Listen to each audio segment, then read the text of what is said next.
Hi, and welcome to the Orvis Guide to Fly Fishing. I'm your host, Tom Rosenbauer. You might have heard that you need a lot of expensive, complicated gear for fly fishing, and that it's really difficult to learn. Well, I'm sitting here on a dock fly fishing for sunfish and having a ball. Does it look like I have a lot of expensive gear? Let's see just how difficult it is to fly fish.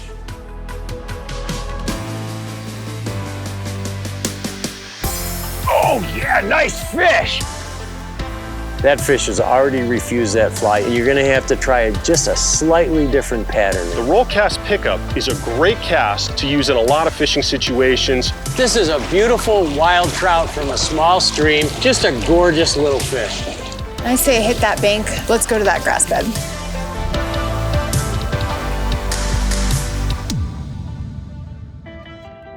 The Orvis Guide to Fly Fishing is supported by Orvis Fly Fishing, Algoma Country, Destination Ontario, Maine Office of Tourism,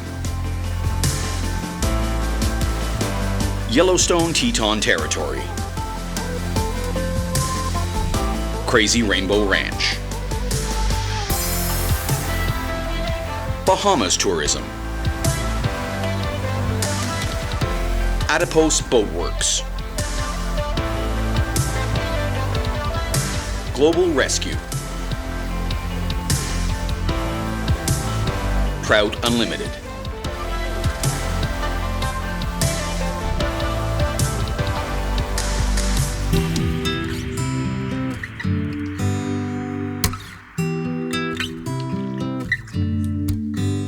So did that look hard? Did I need a lot of expensive gear? I don't think so. That sunfish bent this 3-weight rod pretty hard. Pretty little pumpkin seed. Lots of fun. Very simple. It's just another way of fishing.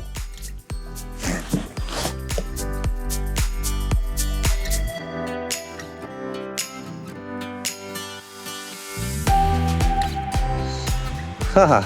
Cute little rock bass right here in a little city park. Ate a little bluegill bug. And away he goes.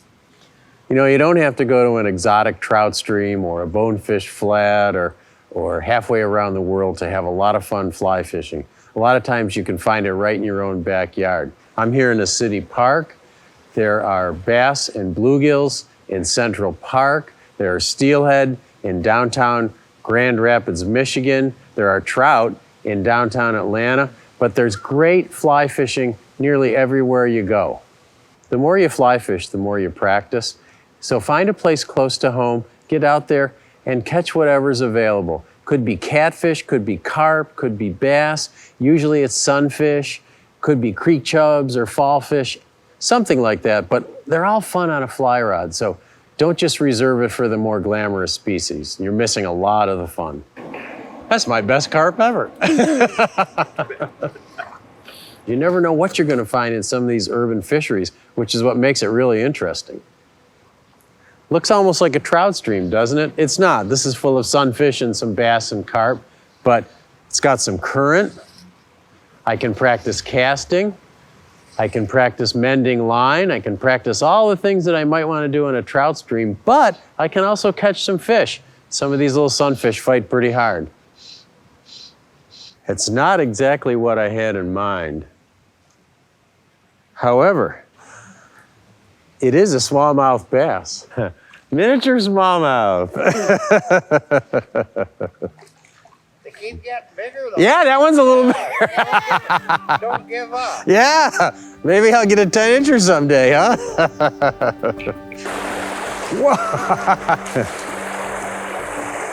That's putting a pretty good bend into this 8-weight. It's nice to dream about that once-a-year trip to the mountains or the ocean. But if fly fishing is an important part of your life, why wait 11 months to get out there and fish? You might find some excitement just around the corner, and you'll probably add some new species to your fly fishing life list. Cute little smallmouth bass, fought like a tiger. Doesn't get much better, especially when you're 5 minutes from home. So how do you find fishing close to home? The easiest way is to find the closest body of water where you can legally fish and cast without putting anyone else in danger. Oh, yeah, go. Oh. Then visit it at different times of the day to look for swirls or other signs of feeding fish. If you suspect bass or pike are present, try a generic streamer like a woolly bugger. If you've seen sunfish or suspect they're in your local body of water, try a small popper or dry fly. Fish won't be everywhere in any lake or river. Try shallower water first, then try deeper water. Fish around log jams or weed beds. In the spring, look for the saucer-shaped nests that sunfish and bass make when they spawn in the shallows. Fish over these nests are typically very aggressive and will attack any fly that comes near them. You'll seldom need waders for this kind of fishing. Most of the time, you'll be fishing the shores of ponds and parks or even walking on a sidewalk. You might need a pair of waterproof hiking shoes, but whatever you'd ordinarily wear for a walk in the park will work. You hear that fly fishing is a really expensive sport. Well, the whole outfit that Jackson is using there is under $200. What else do you need? Really, to go fly fishing, you need a box of flies, a pair of snips, probably a pair of forceps, and a spool of leader material. You can put it all in your pocket and off you go. Once you find a local fishing spot and you get to know it a little better, you'll find that a few hours of fly fishing with your family to be one of the most satisfying things you can do together. Good job. Carp are revered in Europe and Asia as game fish and food fish. In North America, they've been maligned for over 100 years because they muddy up waters with their feeding habits and because they're so prolific and adaptable. But like other invasives, starling and pigeons, carp are here to stay, so we might as well enjoy them. You may be surprised to discover that carp have become a highly prized fly rod species. They have everything a trophy fish should have. They're strong, spooky, and difficult to catch. Some people say they're more of a challenge than bonefish. Because carp feed on slow-moving prey and food that falls into the water, they can be caught with bait, but it's very difficult to catch them on conventional lures, which is why fly rods have become popular for catching carp. No tool is better than a fly rod for dropping a small lure precisely and delicately in front of a feeding carp. Just because carp are everywhere doesn't mean they're easy to catch. First, you have to find carp in clear water where you can spot them. If your carp are in muddy water, they have to be feeding in very shallow water where you can see their fins and tails sticking out of the water. Another time to catch carp on a fly is when they're eating surface food. Carp will eat insects, cottonwood fluff, and berries, especially mulberries, when they fall into the water. So you have to search for carp in shallow water or feeding on the surface. It's essential to get a fly right in front of them, and if you can't see where a fish is feeding, you won't be able to catch one. Blind casting over deeper water for carp is almost impossible. Once you find a carp feeding, keep your profile low and move slowly. Keep false casting to a minimum. You can also use brush at the edge of the water to hide your profile. Also, if the fish are in the sun, try to position yourself in the shade so your movements will be less noticeable. You want to get close enough to make an accurate cast, but not so close that you scare the fish. Cast a slow sinking nymph or streamer in front of a cruising or tailing carp. Wait until the fish gets a few feet from the fly, and then begin to move the fly slowly and steadily. Sometimes an occasional twitch also helps, because carp love to eat crayfish, which tend to move in spurts along the bottom. Watch the reaction of the fish. If it suddenly darts toward the fly, slow down a bit. If the carp turns away and seems to lose interest, give the fly a longer twitch to catch its attention. Experiment. Carp in different waters prefer different retrieves, and it may take you scores of casts to figure out what interests them. Some carp are very aggressive, especially those feeding on baitfish or crayfish, prey that moves quicker. Carp that feed more on insects and small invertebrates are not as aggressive, and they can be extremely challenging. And if you find carp in a current, fish your fly dead drift, the same as if you were nymphing for trout. If you see a lot of carp, the best ones to target are those that root in the shallows or those that cruise slowly. Fish that swim quickly are either moving from one place to another or they've been spooked by something. Doesn't mean you can't catch these fast-moving fish, but they'll be tougher. Flies for carp can be as easy or as complicated as you want.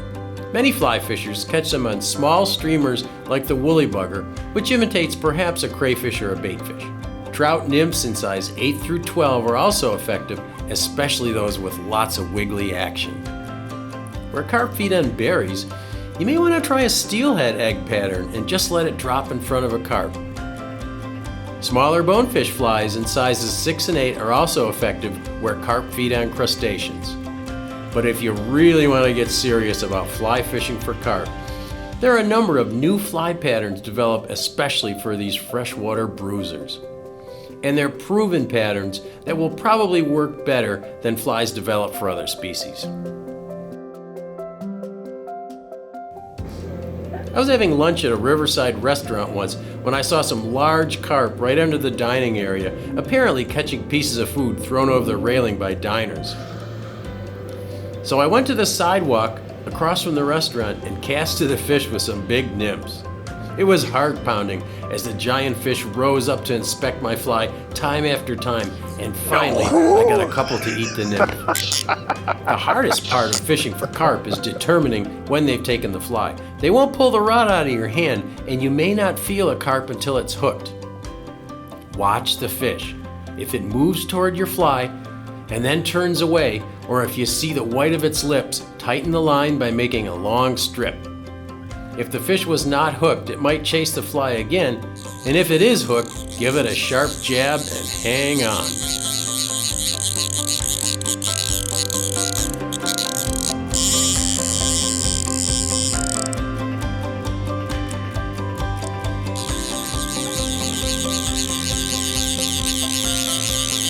You know, carp are found in most urban environments and people consider them a trash fish, but they are amazing fish on a fly rod. And I don't know if I'm gonna land this one, probably not, but I'm having a ball trying. Carp are strong fighters that do not give in easily. Often they pull line off the reel like a bonefish, so be prepared with a reel with a smooth drag. 6 to 8 weight rods are best, matched with a floating line and a long leader. Most carp anglers prefer 9 to 12 foot fluorocarbon leaders, the same leader you'd use for bonefish or redfish. That's pretty light for a 20-pound carp, but carp are so spooky that a tippet heavier than 12 pounds might put them off. You know, carp are actually really wary game fish. You have to go down to a pretty light tippet, and they're really, really spooky. So they're a true challenge, and there are people that travel a long way for carp. You can find them in most cities, and they are a worthy fly rod adversary. Believe me, they'll beat you up. I'm got this carp sort of whipped. I don't know what I'm going to do with him. I don't know how I'm going to land him. We probably won't land him, but it was sure fun seeing him take that nymph, just like a great big old trout or a bonefish. And it's been a heck of a battle, and we're not done yet. I don't know if I can lift his head up. That battle with the big carp was really exciting, and luckily, a pair of bystanders helped me with a big net. That's my best carp ever. If you want one of the toughest freshwater fish on the fly rod, try your hand at carp fishing. They're stronger and spookier than trout and pull harder than bass. Plus, you'll be well prepared for bonefish or redfish when you get the opportunity, because if you can catch carp on the fly, these saltwater fish will be a piece of cake. Although you may dream of trout fishing trips to faraway places, you may have trout fishing closer to home than you think. Big rivers are all well known to trout anglers, but sometimes small streams are found much closer to civilization, but they get ignored because of their size. There are fine wild trout streams as far south as northern Georgia if you're willing to move a couple thousand feet up in elevation to find cooler water. The fish may not be as big as trout in Montana or New Zealand, but they're trout all the same. And most likely, they'll have beautiful colors and may be stream bred, not fish from hatcheries. So let's get some tips on fishing these little streams that might be closer to home than you think. One of the things about fishing in small streams is that you don't want to belabor any spot for very long. You're either going to catch the fish or you're going to spook it. So the water's shallow, the fish can see all around them. If you don't get them on those first couple casts, it's probably a good idea to move on to the next little pocket. You don't want to spend a lot of time in any particular area. So I'm going to try this pocket here, I'm going to try a pocket there, try a pocket there, and it's called picking pockets. Should you work upstream or downstream when you're fishing a small stream? Well, it really doesn't matter. Most people like to fish upstream because the fish are facing in that direction and they can't see as well behind them, so that you come up behind them in their blind spot. Plus, most of the time you're fishing a dry fly or a nymph, and it's a lot easier to fish a dry fly or nymph upstream. One of the things you want to be always aware of in a small stream is what's behind you. Not only do you want to keep your back cast out of the trees, so you need to make sure you have clearance behind you, but also you always want to have some protection behind you so that you're not silhouetted against the sky. Small stream fish are spooky. Anything that moves above the horizon is going to catch their eye immediately. They're going to be scared and they're going to stop feeding.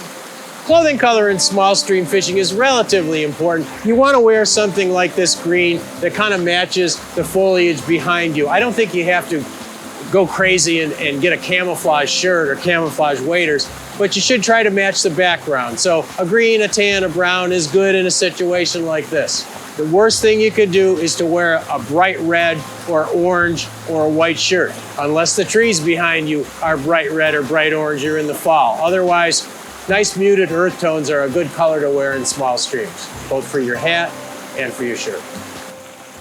What I'm seeing over on the other side is an area of water that's just a little bit slower and deeper against the bank. There are a couple rocks on the bottom for protection.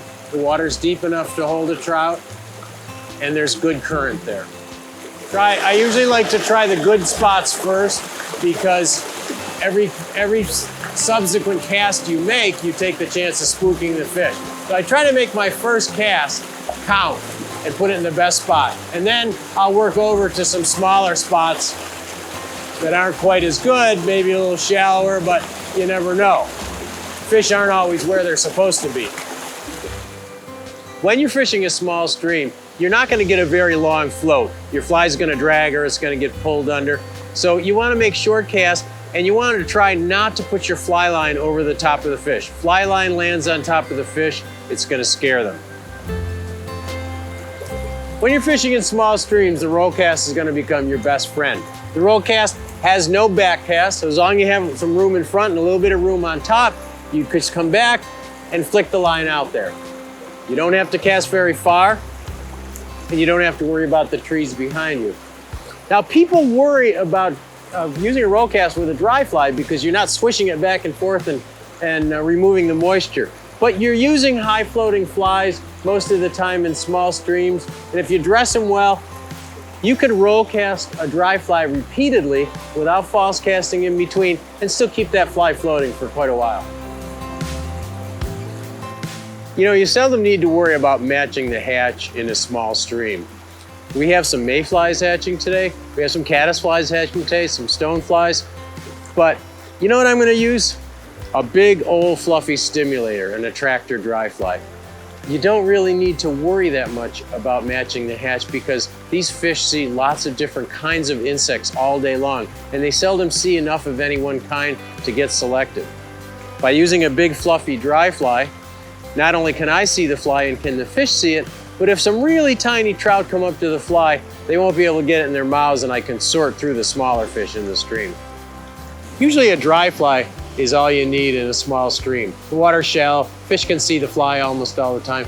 But sometimes the fish don't respond to a dry, and then you gotta go to a nymph. What you can do is something called a dry dropper, where you take a big high floating dry fly, tie a piece of tippet on the bend of the hook, and attach a nymph to that, so that you're fishing a dry fly, and you've also got a strike indicator, and then you're fishing a nymph down below it. Let's try it. So we've moved up to the next little pocket.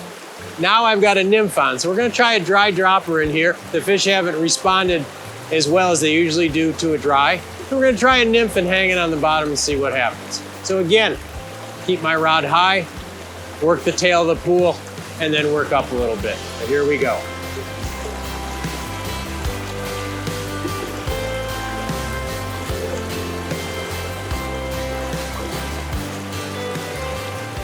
There's a little brown trout.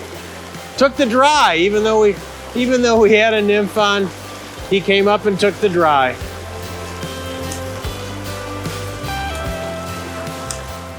Beautiful little golden brown trout.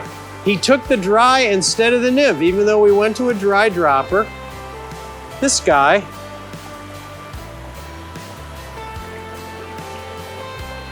didn't take the nymph, he took the dry. Now that was fun. You may not have any trout very close to home, but chances are, if you live in the northern part of the United States or in Canada, or even if you live in the south and you have elevations above 1,500 feet close by, you may very well have some secret trout streams not too far away. Do a little poking around and see what you find. Exploring is half the fun. The Ultimate Guide to Fly Fishing is supported by Orvis Fly Fishing, Algoma Country, Destination Ontario, Maine Office of Tourism, Yellowstone Teton Territory, Crazy Rainbow Ranch, Bahamas Tourism, Adipose Boat Works, Global Rescue, Trout Unlimited.